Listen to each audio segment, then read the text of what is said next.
이 데살로니가 교회에 편지를 쓰면서 한 가지를 더 알려줍니다. 무엇을 알려줍니까?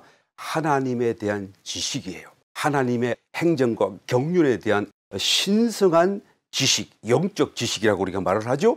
그런 지식, 또 영원한 진리이지 않습니까? 그 진리에 관한 말씀을 한 가지 더 알려주게 되는 것을 보게 됩니다. 에베소서 4장 13절, 우리가 다 하나님의 아들을 믿는 것과 아는 일에 하나가 되어 온전한 사람을 이루어 그리스도의 장성한 분량이 충만한 데까지 이르러야 한다라고 말씀하신 것처럼 우리가 믿을 뿐만 아니라 또 하나님을 알아가야 돼요. 우리가 믿음, 사랑, 소망 안에 이게 모든 토대와 기반이 튼튼히 잘 잡았다고 할지라도 우리가 하나님을 계속해서 알아가는 이 영적인 지식에서 성장해 가지 아니하게 되면 원수의 공격과 원수의 유혹과 원수의 책략 속에서 흔들리고 오류와 이단과 엉뚱한 길로 자기는 더 열심히 하나님을 믿으려고 하지만 자기의 의도와는 다르게 잘못될 수가 있기 때문에 우리는 하나님을 알아가야 되는 것이죠. 그래서 사도 바울이 이 짧은 데살로니가 전후서를 통해서 그들을 칭찬하고 그들을 또한 자랑하고 또 그들을 위해 기도한다는 말씀을 씀과 동시에 매우 특별하게 한 가지 말씀을 전달해 줘요. 그게 무엇입니까? 재림에 관한 말씀을 한 가지 더해 주는 것을 보게 되죠. 그 재림에 관한 말씀이 무엇입니까? 데살로니가 전서 4장 13절 이하의 말씀을 찾아보면 형제들아 자는 자들에 관하여는 너희가 알지 못함을 우리가 원치 아니하노니 이는 소망 없는 다른 이와 같이 슬퍼하지 않게 하려 함이라. 우리가 예수에 죽었다가 다시 사심을 믿을진대 이와 같이 예수 안에서 자는 자들도 하나님이 저와 함께 데리고 오시리라. 우리가 주의 말씀으로 너희에게 이것을 말하노니 주 강림하실 때까지 우리 살아남아 있는 자도 자는 자보다 결단코 앞서지 못하리라. 주께서 호령과 천사장의 소리와 하나님의 나팔로 친히 하늘로 쫓아 강림하시리니 그리스도 안에서 죽은 자들이 먼저 일어나고 그 후에 우리 살아남은 자도 저희와 함께 구름 속으로 끌어올려 공중에서 주를 영접하게 하시리니 그리하여 우리가 항상 주와 함께 있으리라. 그러므로 이 여러 말로 서로 위로하라.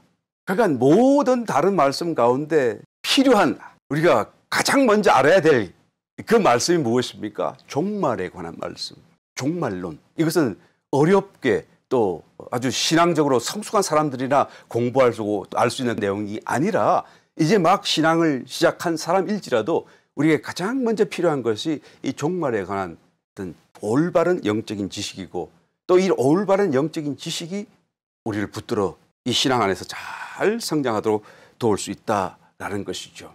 이 지식이 우리를 왜 도와주는 것입니까? 우리는 살아계신 하나님과 지금 동행하는 삶을 사는 사람들 아닙니까? 신앙 안에서 이 데살로니가 교회 성도들도 1장 9절에 가서 보게 되면 저희가 우리에 대하여 스스로 고하기를 우리가 어떻게 너희 가운데 들어간 것과 너희가 어떻게 우상을 버리고 하나님께로 돌아서서 사시고 참되신 하나님을 섬기게 되었는가? 그 말씀을 하잖아요. 그러니까 데살로니가 교회 성도들이 살아계신 하나님으로 하나님을 섬기고 또한 하나님을 함께 살아가는 삶을 살게 되었다라는 것을 지금 얘기하죠. 하나님을 멀리 계신 하나님이 아니라 살아계신 하나님으로서 교제하고 교통할 수 있는 하나님으로서 그들이 섬겨가게 된다는 것이죠.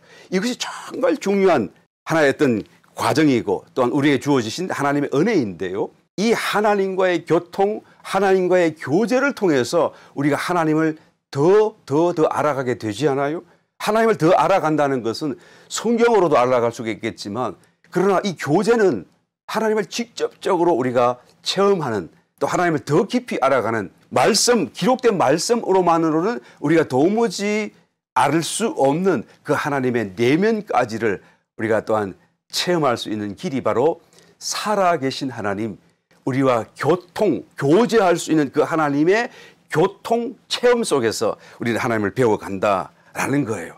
하나님 체험이라고 하는 것을 우리가 말할 때마다 뭔가 아주 초자연적인 신비 체험이나 또 가끔씩 우리가 얻게 되는 어떤 환상이나 물론 그런 것들로 통하여서 하나님을 우리가 배워가게 되겠지만 그러나 더 하나님을 깊이 정확하게 자세하게 깨달아갈 수 있는 길은 하나님과의 교통이에요. 하나님과의 교제입니다. 왜요? 하나님이 살아계시기 때문에. 살아계신 하나님이 우리 속에 와 계시기 때문에 그분과 교통하게 되면 우리는 하나님을 더 깊이 알아가게, 더 알아가게. 그런데 이 깊이 알아가는 과정 속에서 이 말씀이 너무 중요해요. 우리가 이 알아가는 그것이 올바른가 틀린가를 가늠할 수 있는 어떤 척도가 말씀이 되어지게 되고, 또 우리가 깨달음을 더 보충해주고 보강해주는 것이 하나님의 말씀이 되기 때문에 그런 것이죠.